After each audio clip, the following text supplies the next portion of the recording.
City Council District 10, that's our focus in this conversation with candidates. This district, part of Northwest Jacksonville, then stretches south along I-295 almost to the Clay County line.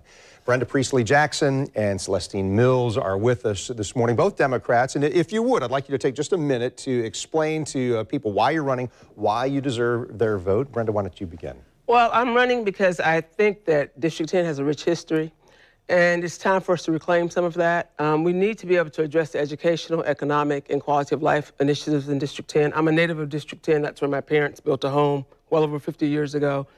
It's where my husband and I decided to rear our family after my father passed in 2005. And so I believe in the community. Why I hope to earn their trust, more than their vote, their trust and their willingness to work with me, is because I think together, District 10 can be the brain thrust to address those issues that plague our community, educationally, economically, as well as quality of life. Thank you very much. And tell us why you're running.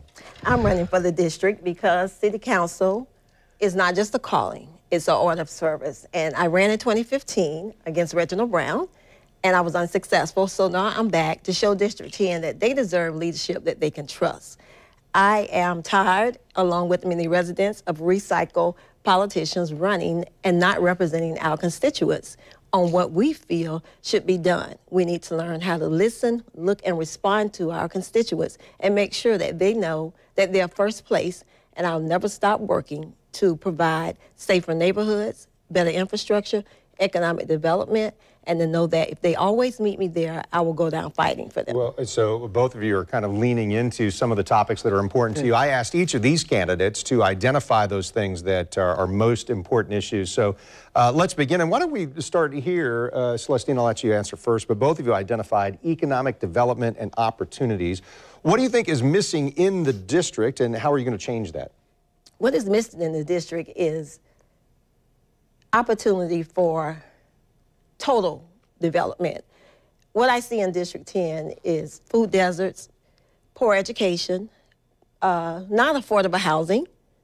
I don't see resources that are coming into District 10 so that people can see past what they see today. So we have to get in and dig deep from local, state, and federal to make sure we have funding so we can increase economic development. We need to make sure that when we are the city, as a city council, we are bringing new companies here. We need to make sure that we sweeten those tax incentives so we can let them know that even if you're taking a risk to come to our city, that we're going to offer you this, but you've got to be able to employ the people who live in those districts. As I ride down Sutel and I ride over to the west side, I can see the differences from the other side of town. I was riding Sunday down Atlantic Boulevard, and I was like, wow, this looks like another city.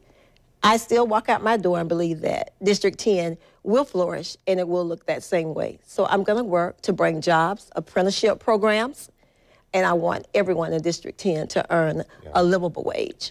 Brenda, why don't you tell me some of your thoughts there, and how do you change it if economic opportunity and growth or development is important? Well, I don't have quite the same vantage point as Ms. Mills in terms of the history of District 10. So I think District 10 has challenged spots, but it has such a rich history, and perhaps a vision on how we've had a rich history will infuse the changes that we'll bring about.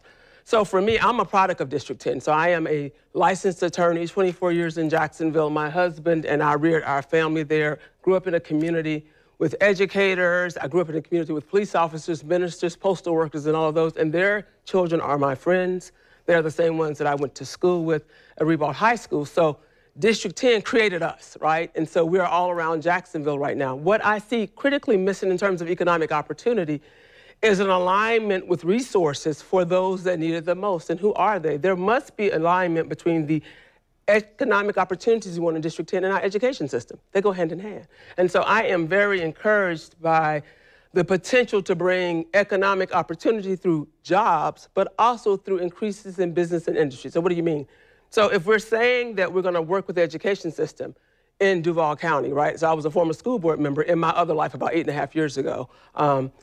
Then what we make certain is that the jobs that are in District 10, but in Jacksonville on a whole, those residents, my neighbors in District 10, have the skills that they need to be able to compete for those jobs, and that they have growth in those jobs. So that means that their wages grow in time, real time, so they can take care of themselves and their families.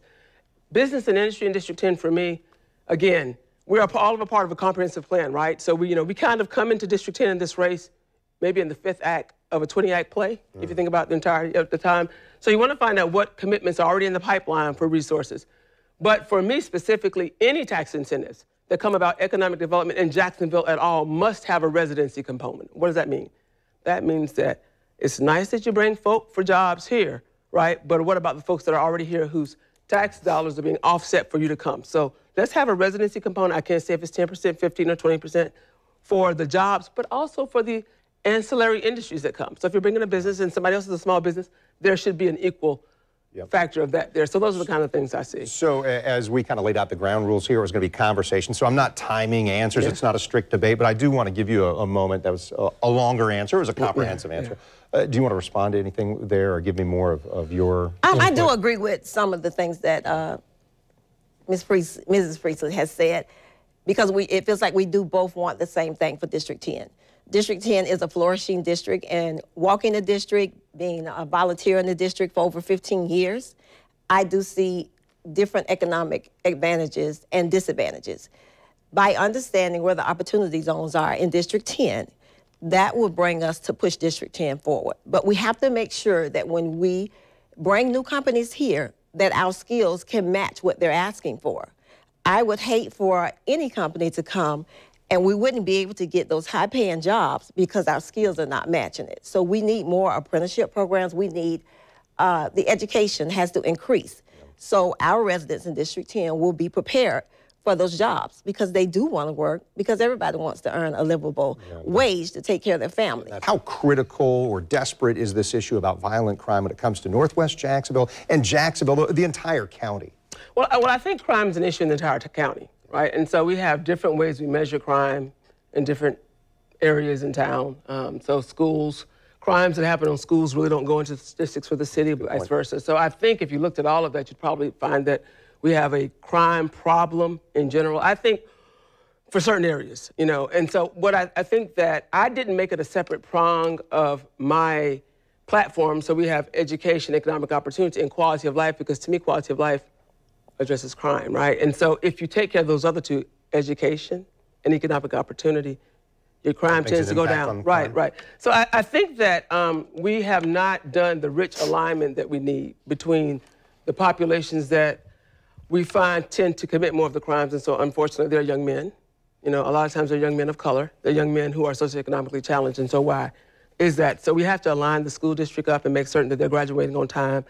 Ms. Mills mentioned earlier about apprenticeship programs. I'm very encouraged by the endorsement of the Labor Council, and we've had conversations extensively, which was a carryover when I was on the school board, about making certain that we have those skilled labor unions here, have those resources available in alignment with the school district, and perhaps our career academies used to be vocational centers and the community college, to place those young men in those types of jobs and positions.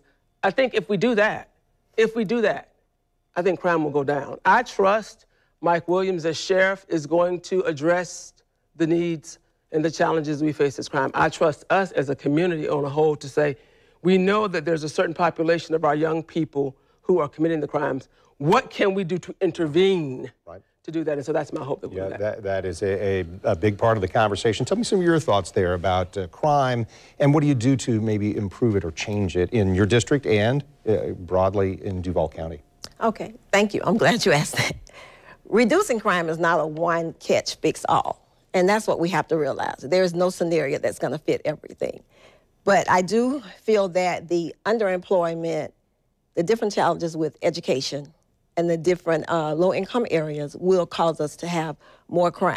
And it's bleeded into our city for many years. This is not something new. It's just getting more attention now because it's happening so rapidly. I don't ever want to get to a point that we are now that killing is just something that pops up on the news. So what I would like to do is to make sure that everyone has an opportunity to have a quality education, because that's the big piece that's missing. I think once the young people, because it's the young people I want to stay with education, and there's some older people that I've talked to that want to go back to school. So I think if we improve our educational system and we approve apprenticeship programs, we approve to make sure that we're there with the resources that people can get help in District 10 and not have to go outside of the district to get that, And this Cure the Violence program that the City Council adopted, I'm very excited about that, looking for some great results to come out in that. But on the other hand, there are some things as District 10 constituents that we can do.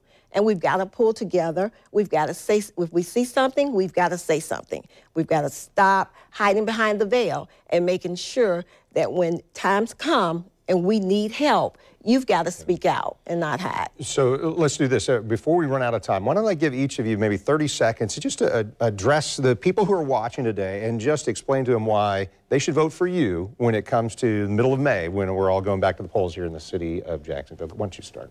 Okay, I just want the residents of District 10 to know I came back because I believe in District 10. I came back because I believe in people need good leadership. They need transparency. We should be tired of recycled politicians running for this, running for that. It's almost like we're playing checkers. It's your move, my move.